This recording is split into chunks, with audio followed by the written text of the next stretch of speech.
Et oui, comme vous le savez, les religions ont beaucoup d'emprise sur les gens. Oui, beaucoup d'emprise. L'islam a beaucoup d'emprise sur les musulmans. L'islam a beaucoup plus d'emprise que la chrétienté a d'emprise sur les chrétiens, donc en général sur la race blanche. J'ai dit l'islam a beaucoup plus d'emprise sur le peuple arabe à qui appartiennent cette religion. Je l'ai dit que les musulmans, en réalité, les arabes, sont beaucoup plus sous l'emprise de la religion que les blancs, avec la chrétienté et le catholicisme, voire même le judaïsme pour les Israéliens, pour les Juifs. Pourquoi je dis ça? Parce que si vous allez par exemple en Israël, sur la terre des Israéliens, vous allez trouver des personnes qui se disent être athées, ou voire même laïcs. C'est-à-dire des gens qui ne croient absolument pas en la religion. C'est-à-dire, vous allez trouver des Israéliens qui rejettent le judaïsme, alors que cette religion appartient à leur communauté. Les laïcs, là, les athées, là. Et après, je me demande, quand on dit athée, athée, ça veut dire que ce sont des personnes qui ne croient pas dans les religions. Mais ça ne veut pas dire que si on ne croit pas à la religion, qu'on ne croit pas en un créateur. Donc, ne mélangeons pas tout. Mais en tout cas, l'emprise de l'islam, elle est tellement puissante que rares sont les musulmans qui sont laïcs, ou voire même athées. Et je sais que ça existe. Et ces personnes-là, je les appelle des personnes qui sont... Parce que j'ai bien dit, je sais qu'il y a beaucoup de peuples arabes, de frères et sœurs arabes, qui ne croient pas en islam, qui ne croient pas aux écrits qui se trouvent dans le Coran, mais qui pourtant au fond d'eux croient en un créateur. C'est-à-dire qu'ils croient en un créateur, mais ils ne croient pas à ce créateur-là qui est décrit dans le Coran. Il existe des frères et sœurs arabes qui, en lisant le Coran, ils y ont trouvé des contradictions, des confusions, des mensonges ou des choses qui n'étaient pas correctes ni justes. Il y a beaucoup de frères et sœurs arabes qui savent très bien que ces écrits ne sont pas la parole véritable de Dieu, du Créateur, de la source de vie et de l'existence. Vous avez vu? Ils existent, ceux-là. Mais ceux-là ne peuvent pas se montrer. Ils sont obligés de se cacher. Car l'emprise de l'islam est tellement puissante que on ne peut pas être ennemi. On ne peut pas contredire cette religion. On ne peut pas. C'est très mal vu. Donc, il en existe beaucoup. Mais sauf qu'il y en a d'autres qui sont hypocrites. C'est-à-dire qui pratiquent la religion uniquement pour faire honneur à la famille, à la communauté, etc. Même si au fond d'eux, ils doutent. Mais en réalité, ils se cachent parce qu'ils ont peur d'être confrontés à cette réalité-là.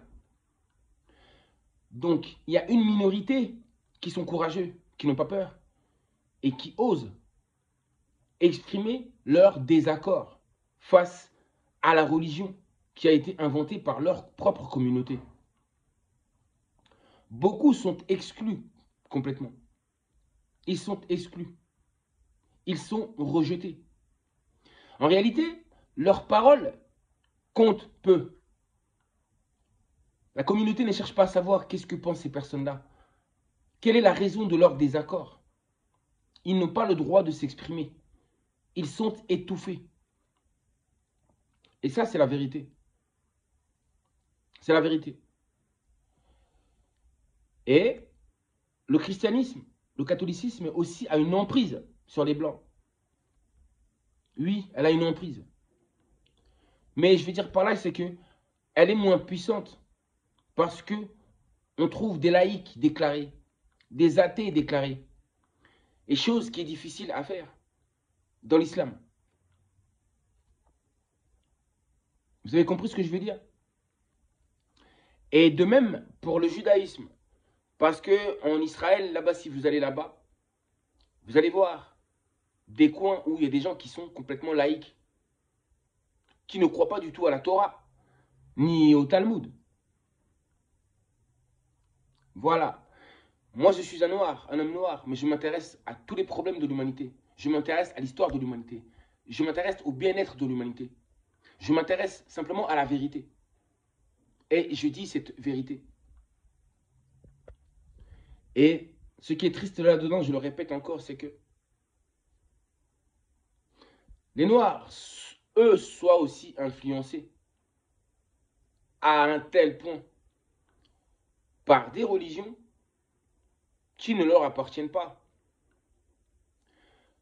Si un frère musulman vient me dire, un frère noir musulman qui me dit que non, l'islam n'appartient pas qu'aux Arabes et que les premiers Arabes, en réalité, c'était des Noirs. Ah, des histoires comme ça, là, franchement. Dites ça à un Arabe et vous allez voir qu'est-ce qu'il va vous dire. Est-ce qu'il va accepter cette vérité-là? Il va vous dire, oui, effectivement, que les anciens Arabes, ou les anciens musulmans, plutôt, excusez-moi, c'était des Noirs. Ils vous diront que non, ils vous diront que cette religion, ce sont nos ancêtres qui ont créé cette religion. C'est notre communauté.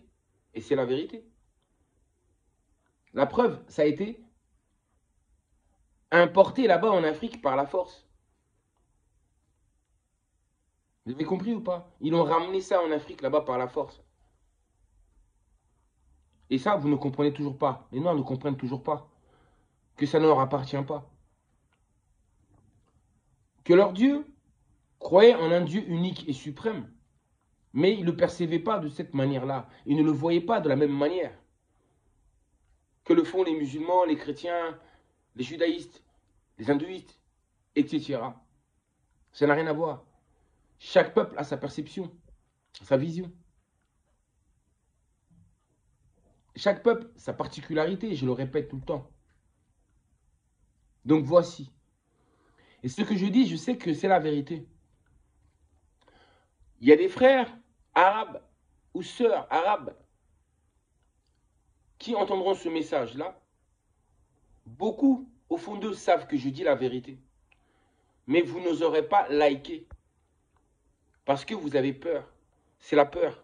Mais ne laissez pas la peur vous dominer en réalité. Faites vos propres choix, vos propres analyses. Si vous parlez, si vous croyez en un créateur, soyez juste.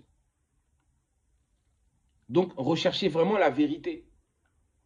Si vous avez des doutes ou des questions, ou si vous trouvez qu'il y a des contradictions dans ces écrits-là, dans vos religions, continuez à chercher, continuez à avoir des réponses. Ne vous arrêtez pas. N'ayez pas peur de poser des questions. Juste parce qu'il est écrit que vous n'avez pas le droit de douter des paroles qui se trouvent dans ce livre.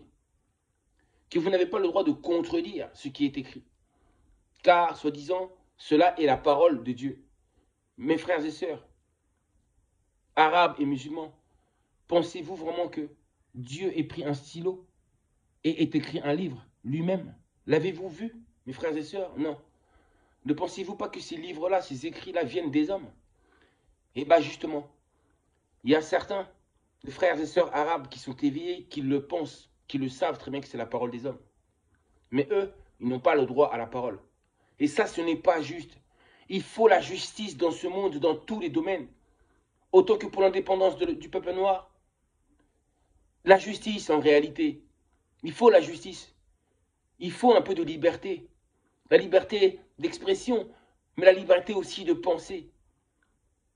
Parce que les religions vous empêchent de penser, nous empêchent de penser, nous empêchent d'être nous-mêmes.